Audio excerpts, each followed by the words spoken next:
So this is our poison and venom tank. If we could all just shuffle around just a smidge so we can all see. Thanks, guys. Now, poison and venom is very different, guys. So poison is something that's ingested, so eating it, and venom is injected, so touching it. So a bit different. We've got a few different guys in here. We do have our beautiful stripy fish, which are our Indo-Pacific lionfish. These guys are very venomous, so they've got 10 to 13 spines on the top of them, filled with venom. If I was silly enough to touch one, I wouldn't die. I was on a pretty rotten time as well for a few days. But we're actually really lucky here in Shark Bay. These guys are actually a native species. So our sharks eat these guys. They attack them from underneath to avoid the spines. Whereas over in places like the Caribbean and Florida, they are a real big issue over there. So they reproduce like crazy. They're highly intelligent, so very hard to control.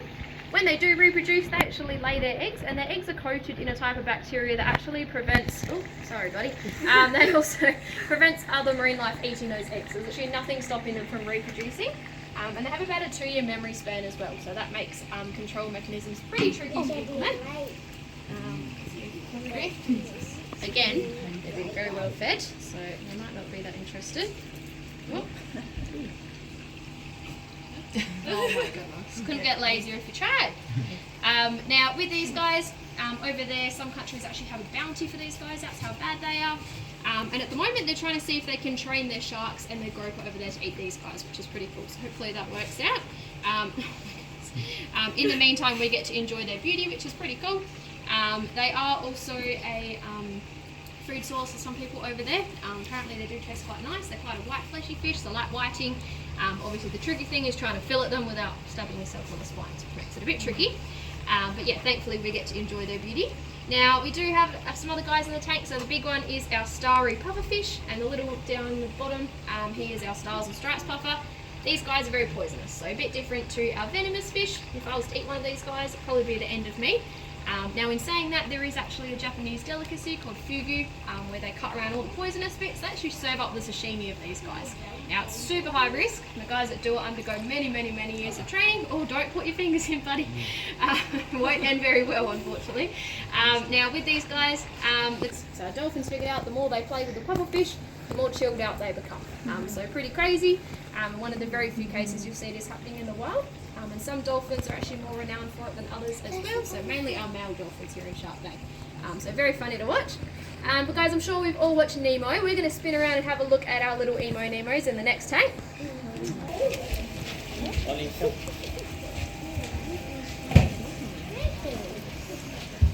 Don't touch the water, please.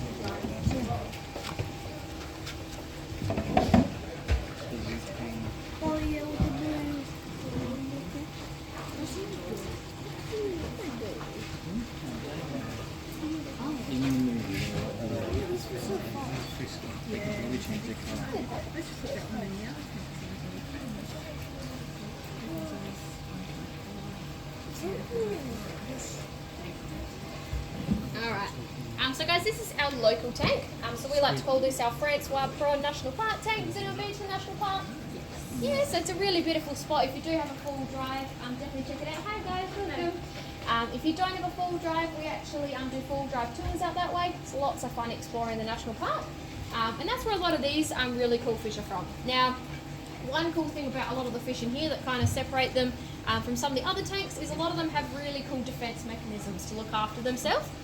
So the really pretty blue ones that you can see here, they're our surgeonfish, so very similar to Dory from Finding Nemo. These guys are pretty clever. They actually get their name surgeonfish because they have a scalpel-like thing at the base of their tail. It's like a little notch. If there's a bad guy behind them, they're going to whip their tail around and slash the bad guy. So that's how they look after themselves, which is pretty cool. Now, we also have this really beautiful bright blue fish just here as well. Such a pretty guts. This one is our blue line angelfish. Really cool fish. So most things in our ocean, if they're really bright and really colourful, really iridescent, normally it's a warning sign to all the other guys that they're really big, mean and scary, normally poisonous or venomous.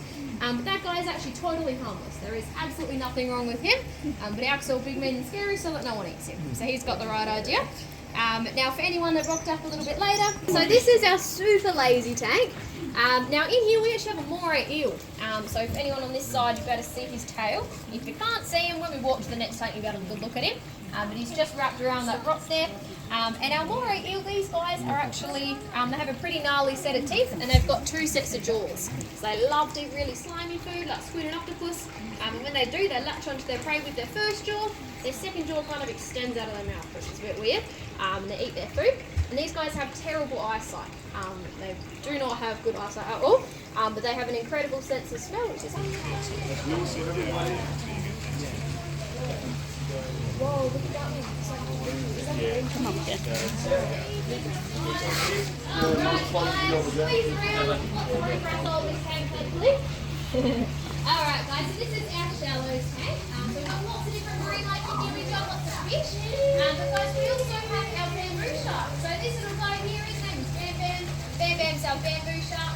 He's very, very cool. We also have 2 really cool fish in here that are a crocodile flathead. So I think one of them was in the corner over there, didn't have a good look. The other one is just to my left here. But our crocodile flatheads, they're another reason we want to chuck them through the water. They do have venomous spines, so they've got venomous on their wing plates. But if you do enjoy fishing, they're pretty horrible to get. Look, you can actually flip these guys upside down, you can rub the hoodies on their belly, and it relieves a bit of pain. It sounds ridiculous, but many people have said that it does work, so it's pretty cool. Now guys, we also do have 2 beautiful stingrays in here as well. Just trying to figure out where they are. With the glares, they're down there, yeah, perfect. So we do have 2, we have a male and a female. So Bobby is the male, Marsha's the female, and they're our blue spotted masquerades. Now, we look like beautiful like stingrays, but guys, as much as you and I don't really want to barb it off, they don't really want to break it off either. It actually takes them about 18 months to 2 years to grow back, which is a really long time. So they don't want to lose them unless they absolutely have to. The best way to avoid this is when you're snorkeling, never snorkel directly above them. Directly above them, they're going to freak out and think you're a big shark, and that's quite often when it goes wrong.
And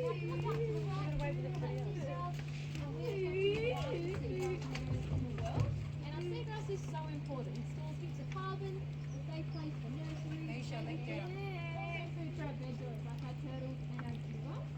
Now our turtles and our dugongs especially, they would have the most amazing time out there eating all the seagrass. But thankfully our tiger sharks, they keep everything moving, everything in balance.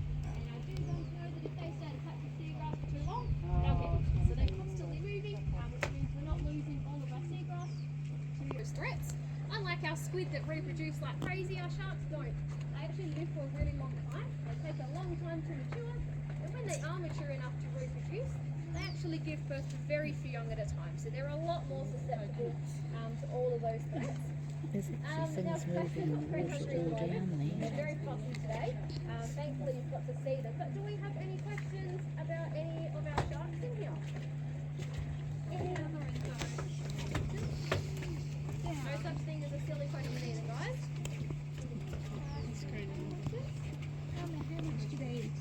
How much do they eat? Really just depends, but sometimes in here they'll eat literally.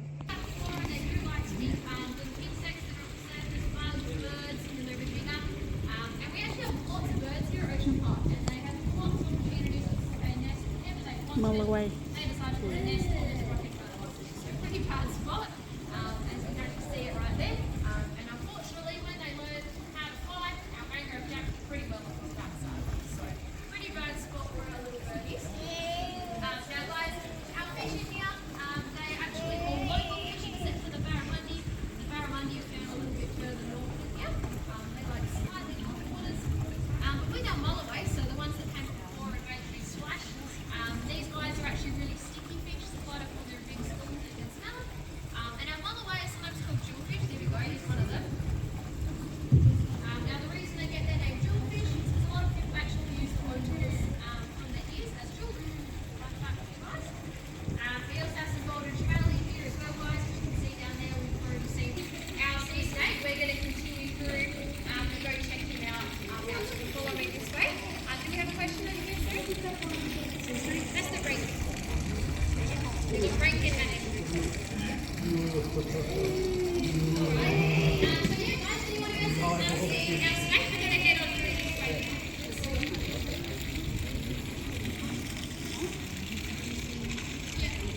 Now stand.